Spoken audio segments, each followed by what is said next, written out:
Haunted college. हम सभी के फोन्स में बहुत से ऐप्स होते हैं। कैब बुकिंग से लेकर ग्रोसरी डिलीवरी, डायरेक्शंस, एंटरटेनमेंट, यहाँ तक कि बैंकिंग के लिए भी हम ऐप्स यूज करते हैं। हमारे सिर्फ एक टैप पर सब कुछ हो जाता है। पर अगर ये ऐप्स ही हमारे दुश्मन बन जाएं तो? रिसेंटली मैंने Amazon MX Player पर उनकी नई सीरीज देखी, नॉक नॉक कौन है। वो शो एक ऐसी ही डेडली ऐप के बारे में है और हमारी आज की ये वीडियो उसी ऐप से इंस्पायर्ड है। ये कहानी है कबीर की। 19 साल का कबीर कोटा से दिल्ली आया था Saint Michael's Institute of Technology में इंजीनियरिंग करने, और इस कॉलेज का रूल था कि सारे स्टूडेंट्स को कैंपस के हॉस्टल में रहना होगा। कबीर अपने एडमिशन को लेकर बहुत खुश था। इनफैक्ट वो अपने घर से कॉलेज जाने वाला पहला लड़का था, और जिस चीज का वो सबसे ज्यादा इंतजार कर रहा था वो थी फ्रेशर्स नाइट। सब इस रात के लिए बहुत एक्साइटेड थे, और ट्रेडिशन के हिसाब से सबको अपने साथ एक डांस पार्टनर लेकर आना था। कबीर की इससे पहले कोई गर्लफ्रेंड नहीं रही थी, और उसने आज तक किसी भी लड़की को डेट के लिए नहीं पूछा था। लेकिन फ्रेशर्स नाइट के लिए उसके दिल में कोई थी, रागनी कॉलेज की सबसे सुंदर लड़कियों में से एक थी, जिसे कॉलेज के पहले दिन देखते ही कबीर को उससे प्यार हो गया था।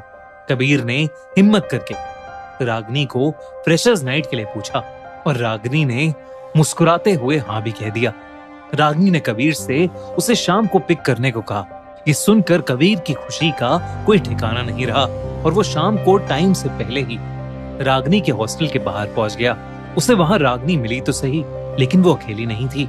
उसके साथ उनका कॉलेज सीनियर विराज और उसके कुछ दोस्त भी थे।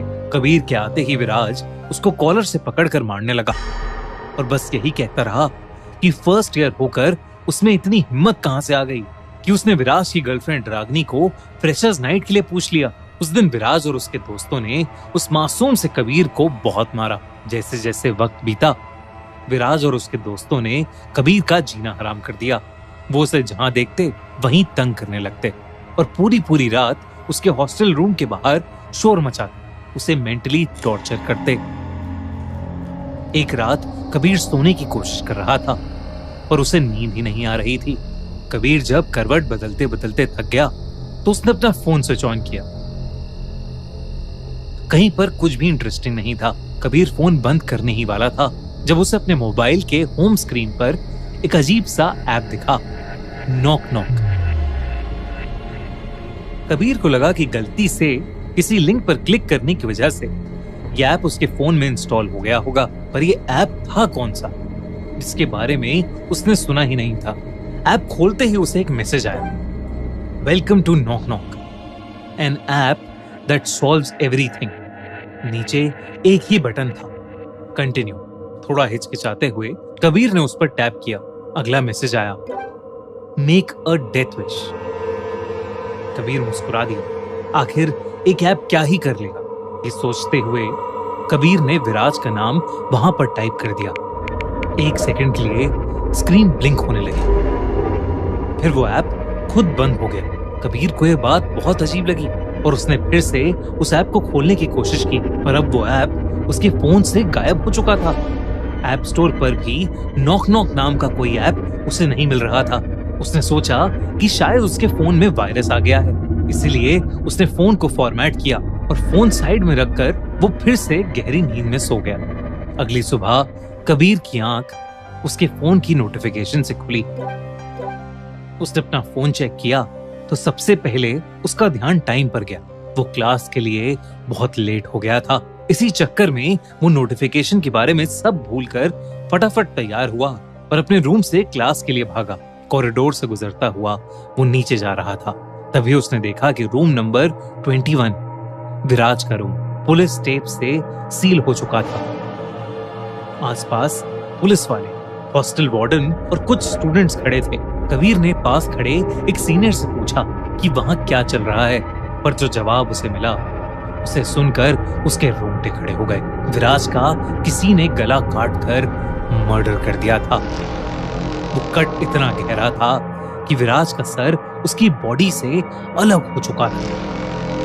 पर हैरानी की बात यह थी कि जब पुलिस आई तब विराज का कमरा अंदर से लॉक था। न किसी ने कोई आवाज सुनी थी और ना ही कहीं पर कोई फोर्स्ड एंट्री के निशान थे। कबीर के दिमाग में पिछली रात वाला इंसिडेंट आया।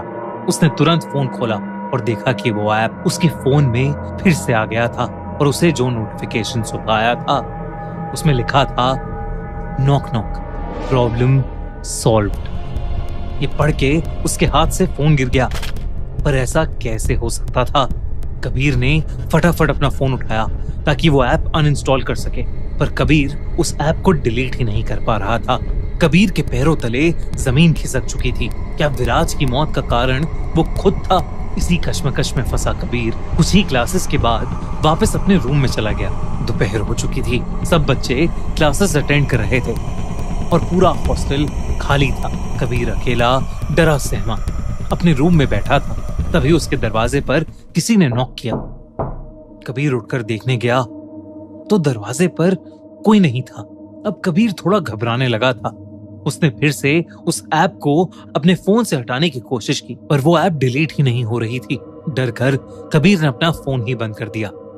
लेकिन फिर कुछ देर बाद उसके फोन पर फिर से एक नोटिफिकेशन आया, push Ragini from the stairs. मतलब रागनी को सीढ़ियों से नीचे गिरा दो। ये पढ़कर कबीर बहुत ज्यादा डर गया और उसने अपना फोन जमीन पर पटक दिया। पर उसके बावजूद उसके फोन पर नोटिफिकेशंस आते ही रहे। तंग आकर कबीर ने फिर से फोन उठाया तो इस बार उस ऐप पर एक वॉइस मैसेज था। कबीर ने घबराते हुए उस मैसेज को खोला और वो मैसेज सुनकर उसका दिल दहल गया। अगर तुम नहीं करोगे तो इससे पहले कबीर कुछ कर पाता, उस ऐप पर कुछ और ऑप्शंस आए, पुश रागनी और कट कश्वी। कबीर के हाथ पांव जम गए। कश्वी तो उसकी छोटी बहन का नाम था। अचानक उसे ऐसा महसूस हुआ जैसे कोई उसके ठीक पीछे खड़ा है। उसकी गर्म सांसें कबीर को अपनी गर्दन पर महसूस हो रही थीं। कबीर के अंदर इतनी हिम्मत नहीं थी कि वो मुड़कर देख सके और तभी उसके कान में वही वॉइस नोट वाली आवाज आई, किसी को तो चूज करना पड़ेगा। अब कबीर समझ गया था कि अगर वो रागनी वाला ऑप्शन चूज नहीं करेगा तो उसकी बहन कश्वी को अपनी जान से हाथ धोना पड़ेगा। कबीर के हाथ कांपने लगे, पर हिम्मत जुटाकर उसने एक सेकंड के लिए फोन से नजरें उठाई और सामने लगे शीशे में झांका और जो उसने देखा उसे देखकर कबीर सुन पड़ गया था। उसके पीछे एक लंबा काला साया खड़ा था। कबीर की डर के मारे जान निकली जा रही थी। उसने अपनी बहन को बचाने के लिए रागनी का नाम चूज किया और चूज करते ही वो ऐप और वो साया वहां से गायब हो गए। अगली सुबह रागनी मिस्टीरियसली कॉलेज के मेन स्टेयर से गिर गई और उसका पैर टूट गया। कबीर को ये समझ आने लगा था कि अब वो बुरी तरह उस ऐप के चक्कर में फंस चुका है। वो ऐप अब उसकी जिंदगी को कंट्रोल कर रहा था। कबीर को कुछ समझ नहीं आ रहा था कि वो कैसे इस सब से बाहर निकले। कबीर ने अपने कमरे में खुद को बंद कर लिया और पागलों की तरह कांपते हुए रोने लगा। और तभी उसके फोन पर फिर से एक नोटिफिकेशन आया, पर इस बार कबीर ने अपने फोन को खोलने की बजाय उसे पूरी तरह से तोड़ दिया। उस दिन के बाद अगर उसे किसी से भी बात करनी होती तो वो हॉस्टल का लैंडलाइन यूज करता। अगले कुछ दिन कबीर के लिए बहुत शांत गुजरे, लेकिन फिर एक दिन अपनी क्लासेस अटेंड करने के बाद कबीर ने अपने घर पर बात करने के लिए लैंडलाइन से फोन मिलाया। लेकिन सामने से जो आवाज आई वो कबीर की माँ की नहीं बल्कि वही आवाज थी जो उसने वॉइस मैसेजेस में सुनी थी। तुम्हें क्या लगा सब खत्म हो गया? फोन वहीं छोड़कर कबीर वहां से भागा, पर अब उसे लगने लगा था कि शायद वो इस चीज से कभी निकल नहीं पाएगा। उसने अपने रूम में बैठकर ये सब कुछ अपनी डायरी में लिखा। तभी फिर से उसे अपने फोन की नोटिफिकेशन की आवाज आई। उसने अपनी डेस्क के आसपास देखा और लास्ट में उसके डेस्क के एक ड्रॉर में उसे अपना पुराना फोन सही सलामत पड़ा मिला। वही फोन जो उसने कुछ दिनों पहले पूरी तरीके से तोड़ दिया था। अब उसने मान लिया था कि वो ये सब कुछ खत्म करके रहेगा। इस बार नॉक नॉक ऐप पर लिखा था cut the brakes of principal's car, यानी प्रिंसिपल की गाड़ी के ब्रेक्स काट दो। कबीर से सहा नहीं गया। और उसने गुस्से में वापस टाइप किया, What if I don't? What do you want in return? तभी उसके फोन पर 4 नाम आए और वो सारे नाम उसके परिवार वालों के थे। उसके ठीक नीचे लिखा था किल 1। कबीर इस चंगुल से निकलने की कोशिश कर रहा था, पर वो इसमें और उलझता जा रहा था। उसे अपने कमरे में जगह जगह वही काला साया नजर आ रहा था और उसके कानों में एक अजीब सी आवाज गूंजने लगी, किल 1, किल 1, किल 1, किल 1। कबीर के लिए अब सब हदें पार हो चुकी थीं। उसने चिल्लाकर कहा, कबीर, किल कबीर, खत्म कर दो इस सारी प्रॉब्लम को। अगली सुबह कबीर अपने हॉस्टल में मरा हुआ पाया गया। उसके रूम से कोई सबूत नहीं मिला, बस एक डायरी मिली जिसके सभी पन्ने पूरी तरह से फटे हुए थे। दोस्तों, अगर कभी आपके फोन में कोई ऐसा ऐप आ जाए तो क्या आप उसे यूज करेंगे? एक ऐसी ही थ्रिलिंग कहानी लेकर आया है Amazon MX प्लेयर अपनी नई सीरीज के साथ, नॉक नॉक कौन है, जिसमें एक लड़की तान्या की पूरी जिंदगी बदल जाती है जब वो एक ऐप नॉक नॉक को यूज करती है अपनी प्रॉब्लम सॉल्व करने के लिए। नॉक नॉक कौन है एक बहुत ही इंटरेस्टिंग मिस्ट्री थ्रिलर है जिसे आपको बिल्कुल भी मिस नहीं करना चाहिए। Streaming now on Amazon MX player, बिल्कुल फ्री। तो जल्दी से जाओ और चेकआउट करो नॉक नॉक कौन है। और अगर आपको ये वीडियो अच्छी लगी तो हमारा चैनल खूनी मंडे सब्सक्राइब करना बिल्कुल मत भूलना।